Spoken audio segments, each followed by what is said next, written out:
Tuljapur drugs प्रकरणामध्ये 13 पुजाऱ्यांच्या सहभागाचा आरोप। सरसकट पुजाऱ्यांवर आरोप नको, पुजारी मंडळाचे अध्यक्ष विपिन शिंदेंची विनंती।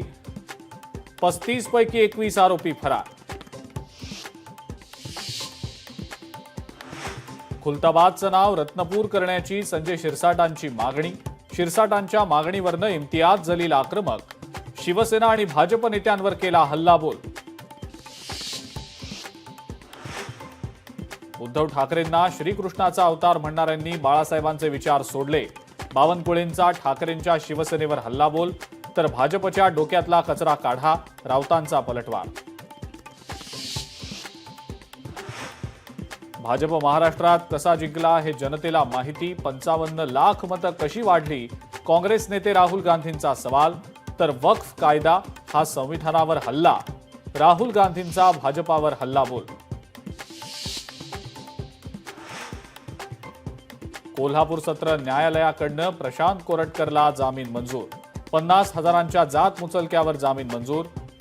शिवरायांचा अपमान केल्याप्रकरणी कोरटकर होता तुरुंगात।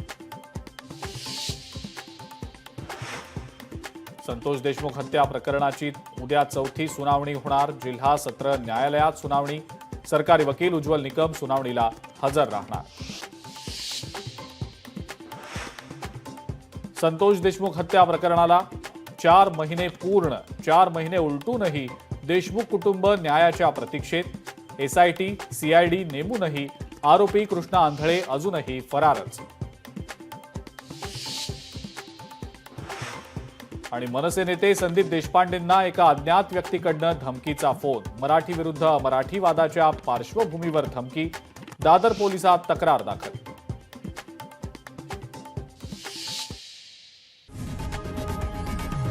लोकशाही मराठी ऐका, पहा, जागरूक रहा।